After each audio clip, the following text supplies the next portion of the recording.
सुप्रभात। बाबा कहते हैं, मेरे प्यारे बच्चे, इतना क्यों भटकते हो? मेरी नज़रों में देखो और मुझे एहसास करो। मैं तुम्हारे हृदय में हूँ, बाहर नहीं। कहाँ देख रहे हो? हर जगह तुम भटकते रहते हो। छोटी छोटी बातों में तुम्हारे मन का भटकाव बढ़ जाता है।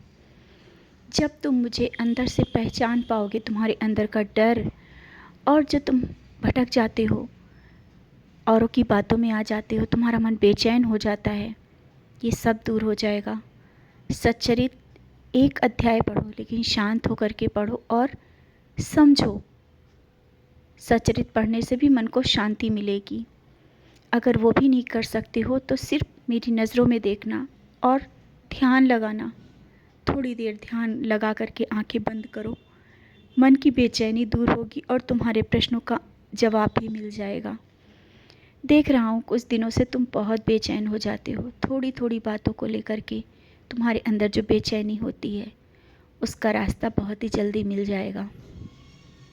और घर के मंदिर में तुम बैठ करके भी तुम शांत नहीं रह पाते हो। मेरी पूजा करते हो, मुझे स्नान कराते हो, सब करते हो, लेकिन मन कहीं और रहता है। अपने मन को मेरी ओर खींच के लाओ और सुबह उठ करके थोड़ी देर के लिए सिर्फ नामस्मरण करो। मेरे सामने दिया जला करके बैठो। मैं तुम्हें कुछ देना चाहता हूँ। तुम्हारे अंदर जो वो ज्ञान है ना, उस प्रकाश को मैं बाहर निकालना चाहता हूँ। और तुम छोटी छोटी बातों में पड़े हो। तुम मेरे प्रिय बच्चे हो और मैंने तुम्हें चुना है। तुम्हारे ऊपर परेशानियाँ आएंगी, लेकिन चली भी जाएंगी।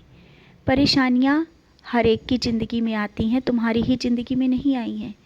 लेकिन तुम्हारा जो मेरे प्रति विश्वास है, जिस तरह से मजबूत होता जा रहा है ना, परेशानियाँ भी उसी तरह से निकलती चली जाएंगी। और बहुत ही जल्दी, मैं तुम्हें कोई सपना नहीं दिखा रहा हूँ, बहुत ही जल्दी वो सब कुछ मिलेगा जो तुमने नहीं देखा है सपने में भी। वो सब कुछ दूंगा। तुम्हें वो मान सम्मान भी मिलेगा और जिस चीज़ की तुम्हें बहुत आस है ना, वो सब तुम्हें मिल जाएगी।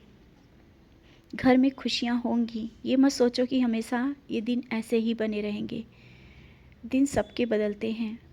संघर्ष आता है, परेशानियाँ आती हैं, और उन परेशानियों से निकलने की हिम्मत मैं दे रहा हूँ। तुम बोलते हो ना, बाबा इन परेशानियों से निकलने की हिम्मत दो। मैं तुम्हें मजबूत बना रहा हूँ। समाज और दुनिया के आगे मजबूती से खड़े हो करके जब तुम कहोगे कि हाँ मैं साईं भक्त हूँ, मुझे भी बहुत अच्छा लगेगा। मैं नहीं चाहता हूँ कि तुम डरते हुए, सहमे हुए तुम कहो कि मैं साईं भक्त हूँ। मैं तुम्हें मजबूती के साथ उठाकर खड़ा कर रहा हूँ। तुम दूसरों से अपनी तुलना मत करना। तुम अलग हो, तुम मेरे बच्चे हो। तुम्हें मैं बहुत अलग बना रहा हूँ।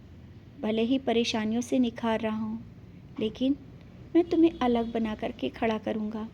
जहाँ पर सबकी नज़रें होंगी, सबकी नज़रें आज भी तुम्हारे ऊपर हैं, लेकिन उस पल और होंगी जब तुम निखर करके आगे खड़े होगे।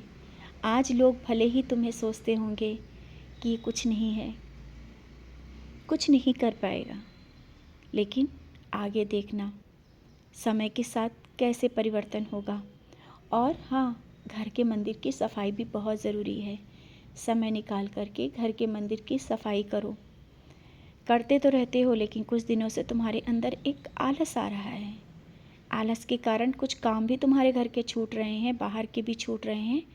आलस को त्यागो। जब तुम आलस ख़त्म कर दोगे ना, तुम देखोगे स्वयं व्यस्त हो जाओगे। तुम्हारे घर का काम, बाहर का काम, तुम्हारी जिम्मेदारियां सब समय पर होने लगेंगी। कल के लिए छोड़ना बंद करो। जो करो तुरंत कर दिया करो। खुश रहो, और जब तुम खुश रहोगे सब कुछ अच्छा ही होता चला जाएगा। और हाँ, जहाँ पर बैठो, जैसे भी बैठो, कभी किसी की बातें मत किया करो, क्योंकि तुम दूसरों की तरह नहीं, तुम स्वयं अलग हो। तुम अपनी बात करो।